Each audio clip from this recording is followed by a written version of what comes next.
What's going on, Steelers Nation? We are back. Back from Pittsburgh. I really enjoyed my time at the Steelers game. My daughter had a fantastic time. It was a blast.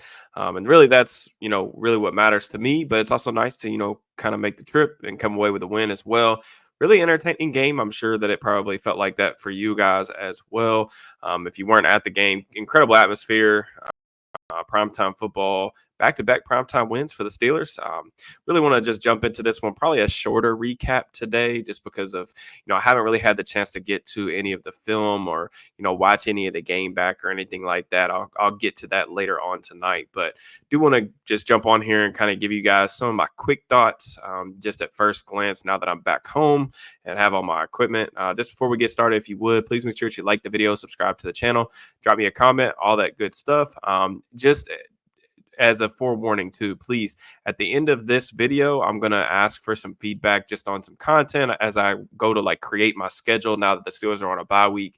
I want to throw some ideas to you guys, but I want your all's feedback so I can make sure I'm getting you guys stuff that you're interested in as well. So just please make sure to stay to the end, drop me that feedback. It's greatly appreciated on my end. So just in general, the game was an interesting one. It felt like one that was ugly, at least to start. Really, the struggles in the red zone to start the game were a little bit, frustrating. I think when you look at the numbers and things like that, I think just on third down, they were 6 of 13, which was good. But to come away with field goals a couple times in the red zone, especially having touchdowns completely wiped off the board, Russ makes a nice play out of the pocket. I think it was the first drive of the game. Frustrating face mask penalty, I think, from Broderick Jones there, wipes up George Pickens' touchdown off the board.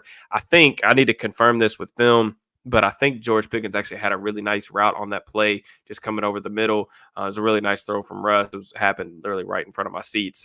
But just frustrating, that stuff happens. You get behind the sticks, end up having to kick a field goal. It is what it is. I think the first three scores for both teams, I think, actually were field goals. So it was kind of a field goal battle to start things off. Really deep into the second half in the third quarter, I thought the game-changing type of play was really made by Calvin Austin. That punt return late, just an incredible play, man. I know they had the next gen stats, graphic and stuff up. He traveled over 100 yards on that return. I mean, it's a game changing type of play. Of course, he scores the touchdown later on as well. But I thought he was, really a huge X factor in this one. Just continues to play better and better each week. And Calvin's a good example of somebody. The reason why I like doing what I do, not just for this channel, but the stuff I write about, the stuff I get on Twitter and post clips, because I enjoy pointing out things on film that aren't necessarily seen in the box score. And something that I've talked about over, I don't know, the past month or so is that Calvin's been getting open. This is a dude who looks a lot better of a player than the person that we saw last year, I thought. And I think he's legitimately turned himself into a NFL caliber contributor, which is always a good thing when you get that from a fourth round pick. They've got a really quality punt returner. I think he's a really solid complementary piece on offense that can do some different things with his speed. So it was cool to see him make a couple huge plays that really determined the outcome in this one. But really, first and foremost, if there was a way that I thought the Steelers could potentially lose this game, it was going to be turnovers or, the Giants just dominating with their pass rush. The Giants came in top 5 in pressure rate, top 5 in sack rate, all those things. They had, the superstars up front, Brian Burns, Dexter Lawrence, and those guys definitely made their plays. I mean, there was a handful of plays that both of those guys kind of just ruined in the backfield, and they won their individual matchups a bunch. But I thought that the Giants pass rush didn't completely dictate the terms of the game. And you just look at the pass protection for Russ, I thought was generally speaking pretty good. You just look at that. I checked the numbers just to make sure that I wasn't, seeing things out there. But Russ is only under pressure last night on 24% of his dropbacks. Pretty good. You go up against arguably what's been the most productive pass rush in the NFL without a couple of your starters, right? We saw, no Zach Frazier, Ryan McCollum had to step in for him. And then even one of the sacks, Russ was sacked 4 times, which is obviously not great, but one of those sacks is because they have to, Dan Moore gets hurt on a second down. They have to bring in Calvin Anderson to step in at left tackle. Him and Broderick Jones both get beat on the same play for a third down play, and they end up kicking a field goal there as well. So kind of a little bit skewed in terms of that. But I thought that, generally speaking, a lot of the pockets that Russ was operating in, they were doing a good job giving him some time. I also really liked the approach on offense just because I think they're doing a lot of good things with Russ just in terms of how they're deploying him, how they're structuring the offense around him. A lot of under center, a lot of play action. I think he's doing a really good job pushing the ball down the field off play action, being willing, to take those shots down the field. And I said last week after the in the post game that I thought that he had a really solid debut. I thought that he was even better last night, to be honest with you. We'll see what the tape says if it confirms that kind of notion. But he made a couple of throws in that game last night that I thought were fantastic. The deep ball to Calvin Austin, what it looked like to me was that the Giants were bringing some all-out blitz pressure, so cover zero. One of the best ways to beat that type of coverage or that type of pressure is to throw the ball over the top. You got a guy, especially Calvin, we've showed him examples of him getting open deep, especially against man coverage. And they took some shots and, came up big with it. But it's a great throw, great job by Russ, just understanding the protection. I think he slides Freiermuth in to the core to help get by some extra time and stuff. And it was a really decisive play. And then really what I thought was honestly an incredible throw. Words can't even describe it. Was the throw that he made to Pickens, I think late in the fourth quarter. They're just splitting the field in half, doing a half field read. Something Smith would I've kind of credited him for doing, just simplifying the offense. But it's just a play action. They got Pickens kind of running what I call like a pylon route. The throw is about 45 yards on a line. I mean, it's the trajectory of the throw. It's over top of the corner, but away from the safety's leverage as well to hit him right in stride, to the point where even though he is up against the sideline, Pickens is actually able to kind of turn up field. And I thought that Russ outplayed, what his box score said last night. I don't want to completely gloss over, the fumble in the fourth quarter had a chance to be catastrophic. I still think that, last week after the post game, I said that, I was a little bit just slightly concerned about what his arm looked like and what his overall mobility looks like. I still think that he does look like even maybe he's lost a step, or maybe he's still getting back into shape, whatever. Maybe lost a step even from what he was last year in Denver in terms of his mobility, because I thought that he looked pretty good moving around in Denver last year. That hasn't necessarily been the case mostly through these first 2 weeks. I thought he had a really nice throw on a bootleg to Darnell to open the game as well, which is a really nice ball in stride. But I just think the out of stretcher stuff looks a little wonky right now.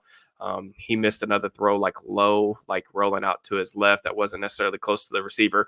But in terms of arm strength, that throw, the 45-yarder to Pickens on the pylon corner, I mean, that showed me everything that I needed to see. I mean, I went back and watched over the offseason every throw he made as a Bronco. There was not a single throw I thought that was more impressive than that one we saw last night. Just in terms of the ability to drive the ball and cut the ball at that trajectory was really impressive to me. So, kudos to Russ, man. It was cool to see him, have a couple of those really highlight-worthy plays. And, it's a shame, the Pickens play in the end zone. I thought that was a really nice throw as well, kind of threaded that needle to him. I love the ball placement on it, just to throw it up high, to have your big, tall receiver go up and get it. Really unfortunate Pickens gets 1 foot down twice, but that's not the rule. So just, I don't know, some wonky stuff happened last night, but overall I thought he was good. Thought he continues to give the Steelers a chance to win. I just really appreciate the balance and the game plan too. The things that they're asking him to do on offense are things that he's very comfortable with. They're not asking him to go out and throw the ball 35, 40 times. I think even, you look at his attempts last night, it was 28 or something like that. I think he had a total of 32 or 33 dropbacks. That's kind of the world that they want to live in. You just look at the carries and some of those things. Najee had 19 carries, 114 yards. He continues to just go off the last 3 games, 3 straight 100-yard games. That's the first time I believe in his career that he's registered 3 straight 100-yard games. He's just running like a man possessed right now. You look at the yards after contact. I mean, 56 of those yards yesterday came after contact. He was just running really angry. I felt like he got him off to a really strong start on offense. I thought the offensive line did a good job, especially in the first half, just creating huge rushing lanes for him to cut back into. He was finishing runs. I thought Jaylen Warren had a couple nice runs as well. He finishes with 9 carries. But I think that, balance can sometimes be overrated in terms of, you don't necessarily need a 50-50 run pass split. That's usually not what offensive coordinators are after. But I do think that this is kind of the appropriate split for this personnel, what they need to do. And I think that Arthur Smith's done a good job, pressing the right levers. There wasn't anything last night that overly stuck out to me in terms of, oh, this was a terrible play call. I'm still not a fan of anytime you get behind the sticks at second 22, second 24 running the ball. He's done that once a game, I think almost every game this year. But overall, I think Art's done a really good job, man. I think that if you were to tell me before the season, we talked all offseason that I thought that the Steelers would be able to construct a competent offense around the two quarterbacks, around Justin Fields, around Russell Wilson, whoever was going to be. But I think they've honestly exceeded those expectations. So really hats off. Van Jefferson, I know he's somebody that I've definitely been pretty hard on, not really separating against man coverage. Hasn't been productive, but I thought the play that he made, coming back to that kind of back shoulder against the sideline, it's a really impressive catch because like when I saw the replay, it looked like the defender actually had his hand over his helmet to the point where I don't even know how he saw the ball. But it is awesome play from him. Nice to see him step up. You got to give him credit for that. And then Darnell just continuing to get involved. Freiermuth wasn't a big part of the game plan yesterday, which I kind of expected him to be. But Darnell continuing to play into the things that he does really well, not asking him to run a diverse route tree or anything like that, but just get him on those deep overs, get him in the flat. That way he can kind of run away from people and kind of use his strength to create separation. And then of course we know like he's a difficult dude to tackle. I think overall the offensive approach, just the offensive output was pretty good. Like you look at the figures, 6.8 yards per play. It's fantastic. Over 400 yards again. Fantastic. Look at the success rate stuff. I mean, there were 43% rushing success rate, 44% overall on offense. All that stuff's really good, and only the one turnover. So, you finish off a couple of those drives in the red zone. We probably are even talking even more glowingly about that offensive performance. And I know the Giants were down some dudes. No Kayvon Thibodeau. Their secondary was full of second, third stringers. It is what it is. But the fact that they were able to do that still with that type of pass rush at home, I still thought it was a really solid performance. It's definitely something that you can build on after the bye week. So just kind of towards the defense. I mean, I know just in terms of what I've experienced, like on social media and stuff after the game, a lot of people asking me like, am I worried about the defense? And it was a little bit of a troubling performance. I mean, just look at some of the numbers, that the Giants, I thought, overall the Giants almost had 400 total yards of offense. I think the big thing was, I thought Daniel Jones made some nice throws down the field, throws that I am definitely not accustomed to him making. I got on here during the preview and said that I haven't hit, he was like 5 for 22 or something like that, pushing the ball down the field past 20 yards. He had 5 throws, I think, in this game past 20 yards, at least that were on target. I thought Malik Neighbors kind of let him down a couple times and dropped some throws that I think he is definitely capable of making.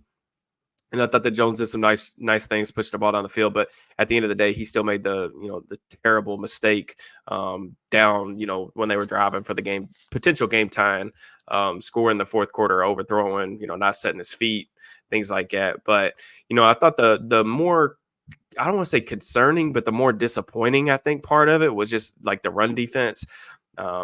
This was not a good Giants rushing attack, like hasn't been a good Giants rushing attack. I know in the preview I said some good things about Tyrone Tracy, who I do think I think he's a player, and I think last night pretty much sealed my thoughts on that. But he's definitely a player, but he is a rookie behind the offensive line that really is playing a bunch of backups, like not a very good offensive line whatsoever. 157 rushing yards. I mean, they average 6.3 yards per attempt on the ground, and it's just not good enough, man. Like they had some big runs. I didn't even think like there was one or two of those big runs that was result of tackling. Some of the others though were just like taking poor angles to the ball, not being in the right gaps. I know the Deshaun Elliott, who's had a fantastic season, he took a poor angle on one of those 45 yarders. And that's one of the things that Tracy can do for you is like, he's one of those guys that, once he gets a little bit of daylight, he has a straight line speed to kind of take it the distance. And we saw that last night. So, credit to the Giants for doing some good things on the ground. I was not anticipating the Steelers getting kind of beat up a little bit in the trenches. I thought Cam Hayward had some good moments, but I thought that I was a little bit underwhelmed just with the amount of pushback and the amount of displacement that the Giants offensive line was getting. I felt like there was multiple times where, the defensive line was getting blown back into the linebackers not necessarily getting off blocks the way they should. And then I know like Dante Jackson had a little bit of a tough night. He gave up, two or three explosive plays down the field to Darius Slayton, who had a really good performance. But I think one of the things about Jackson that I did appreciate is I thought he bounced back really nicely. He gives up a couple of those big plays early, but they tried to test him again on a double move later in the game. He stayed on top of that. And then he had really good coverage even on that deep ball to Neighbors down the right sideline. I think it was in the fourth quarter. Neighbors actually, it was a great throw. Neighbors drops the ball on the sideline, but I thought that Jackson was, I mean, you couldn't have covered it any better. It was just a perfect throw. Sometimes perfect throws beat good coverage. It was just thankfully it was dropped. So, but I did think, he bounced back really well. Beanie Bishop finding the football again, you know, 3 interceptions in the matter of what, couple weeks. I mean, that's fantastic. You get that type of contribution from an undrafted free agent. We'll see what the utilization of these DBs. I think they're going to get Corey Trice back. Cam Sutton was reinstated today. Obviously, Terrell Edmonds has been playing the de facto downbacker spot. What does the rotation look like? I mean, they've got some decisions, some choices that they got to make, right? On who's going to play. I mean, there's just not enough helmets for all of those guys. So we'll be interested to see how all that stuff shakes out. I thought the play that Minka made on Slayton, well, that ball was terrible from Jones. He threw it way too high, and that ball needs to be on a line instead of lobbed in there. But thought that was a really nice play by Minka to get them off the field, lay a nice hit, but not pick up a penalty for it. But I really thought that the difference in the game in terms of when the Steelers were on defense was just their edge rushers just absolutely dominated in this one. It was a pretty special performance all around from both of those guys. I mean, you just look at some of the numbers, man. Alex Highsmith, poor Chris Hubbard, man. It was a shellacking. 2 sacks and a career high 12 pressures on 38 pass rushes against Chris Hubbard. Guy that I honestly didn't even expect Hubbard to play. They just signed him out the practice squad. They went with him over Josh Azudu, who played left tackle last week. It was just not a fair fight. Highsmith basically won. It felt like every other rep. Anytime that Jones was in a drawback situation, it felt like Highsmith was getting close, and he kept getting close early in the game, and then he was finally getting home. He had the unfortunate roughing penalty, which I think he contacted Jones' helmet or something like that, but he made several plays, like not even plays. The 2 sacks were obviously nice, but I think he kind of forced TJ or forced some of the other pressures TJ's way, and then TJ just continuing to play extremely well. I don't know if he saw Illuminor's comments about, quote unquote, being on an island or anything like that. I think TJ just likes playing football, but, he definitely won that matchup more often than not, especially as the game continued to wear on. And, I've said this, I was actually talking to my wife on the way home from the game, but TJ's got this weird thing where, when the Steelers had Big Ben at quarterback, I used to tell her all the time, like whenever the game was in his hands in the fourth quarter, like I was almost surprised when he didn't come through and win them the game, just because like that's the amount of trust, that's the amount of faith that I had in him, just because like you see dudes do it, dudes be clutch and come up in the biggest moments that many times. It's reassuring to have those guys, on your team, right? And TJ's honestly like in that same kind of tier where it's like when the game's in the balance, like hanging in the balance in the fourth quarter, I always just kind of expect him to make a play that's going to win them the ball game. And that's exactly what he did. I mean, the strip sack is crazy because the angle, like the flexibility to turn that sharp of a corner. And then once you went on the outside track, turn the corner to contort your body around and then get your hand on the football. I mean, a lot of great pass rushers, they can put up a lot of stats and, they can get sacks and things like that. But TJ impacts the game, like impacts winning more than arguably any other player on the defensive side of the ball that I think I've ever seen. Just the amount of plays that he can make like that to flip the game script, to create turnovers. I think it is a skill. Like finding the football when you're a pass rusher and getting the ball out of the quarterback's hands is a skill. And he's just as good, if not better, than anybody I've ever seen do it. So, props off to them. Obviously, Highsmith had a really favorable matchup. I said that TJ was going to have a favorable one as well. I think Illuminard's a solid player, but it's TJ Watt. If they're going to leave him one-on-one, which they did a couple too many times during the stretch of this game, he's going to make you pay, and he did. So hats off to them. I mean, obviously, the Steelers dedicate a significant portion of their cap space to their 2 edge rushers. And if you need any reminder on why that is, games like tonight are a pretty good example, just because like when you can rush the passer with 4 and you have 2 dudes who honestly are going to have the advantage on whatever one-on-one matchup get thrown out there with very few exceptions, you're going to have success. And it's a big catalyst. And I thought that it was really the reason that the Giants didn't score a lot more points, to be quite honest with you, because they had some struggles other places for sure. So but that's pretty much it. Obviously, shout out to Boz, still automatic on field goals. Dude's been extremely reliable. I think, Danny Smith's group in general, from a special teams perspective, you can't overstate how impactful and how special that group has been so far this season, whether it's blocking kicks, blocking punts, taking punts back, obviously Boz. And then even, I also want to say this too, like even Corliss Waitman, that punt in the fourth quarter, they got it down to 4th and 2, and it's like they're on the 45-yard line or whatever. Waitman pins them back inside the 10-yard line. I mean, you think about where they got that strip sack, right?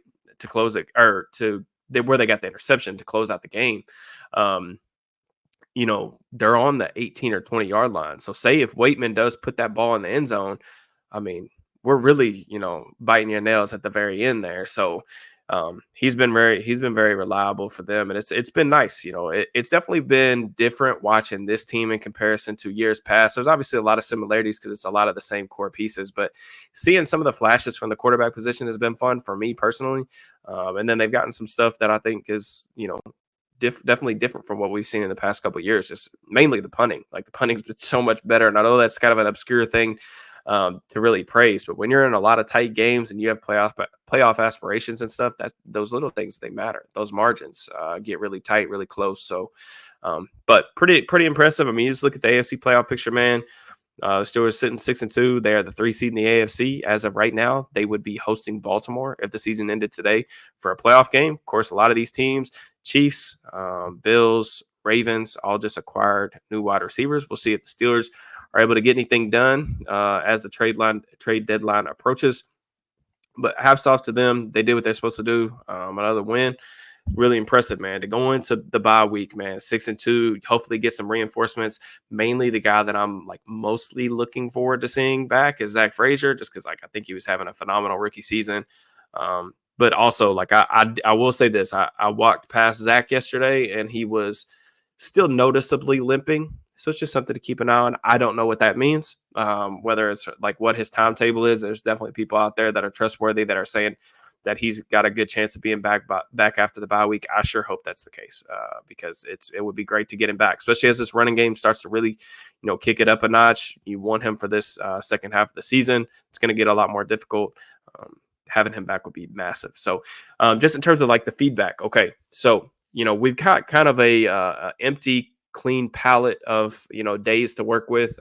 Obviously I'm going to try to kick out at least one like film room or something like that. Granted, we are kind of working on a little bit of a short week this week. I'll try to get out a film room here in the next couple of days. Just going over some stuff. We may take a look at Russ. I know some people have already hit me up asking if I could do something on Russ this week. We'll see. I'm definitely intrigued to watch his film. But mainly I want feedback on like stuff for the bye week. So I know we did the Q1 recap, so just like a stock up, stock down, like what I'm liking, what I'm concerned about, questions moving forward, that type of stuff. That was more of like the podcasty type vibe. So if y'all want to do like a mid-season version of that, like definitely drop me that in the comments. Let me know that's something that you're interested in. It seemed like people liked it the first time, but just let me know either way. I would also like to do like some form of like Q&A. Just jump on here live. I'm thinking like maybe potentially like next Friday for that, where I just get on here and kind of like I'll set the time or whatever. That way, like people can ask questions. I try to do that at least like once a month or whatever. Just a good way for like me to interact with you guys and just kind of kick back and relax, talk some ball. And then also like I've been itching, man. I haven't talked about it a lot because I know the Steelers are winning right now. And a lot of you guys, especially if you're new to the channel, like I'm probably just as much into the NFL draft as I am Steelers these days. Like that's my baby. It's what I've been doing for a long time. I love it. Love draft evaluations. Love talking about the draft. I've been itching to talk NFL draft. So I think we're going to do some type of podcast. And I already have like a guest kind of lined up to come on here and talk with me just about NFL draft prospects, stuff like that. If you guys are interested in that, please let me know in the comments. Because if not, it's okay. I don't want to like, again, produce stuff that you guys aren't necessarily interested in. Maybe I make that like a members only video for the people that maybe are more like NFL draft focused. I know a lot of those, a lot of the channel members are more into that sort of thing. So just let me know like in the comments, like if any of those things are interesting to you, or if there's like, if you guys have other ideas, like I'm open to ideas as well. Like I said, next week, we've got a clean week to kind of play with. We don't have any restrictions on what we can do. I still definitely want to produce multiple videos. That way it's not just going to be dead air on the channel during the bye week. So I'm excited about that. Just as always, I really appreciate the support on the channel. Just on your way out, please make sure that you like, subscribe, comment, all that stuff. And like I said, I will be back here in the next, hopefully, day or two with some film room content. I'm excited to dive into that. But enjoy the rest of your week, everybody. Peace and love.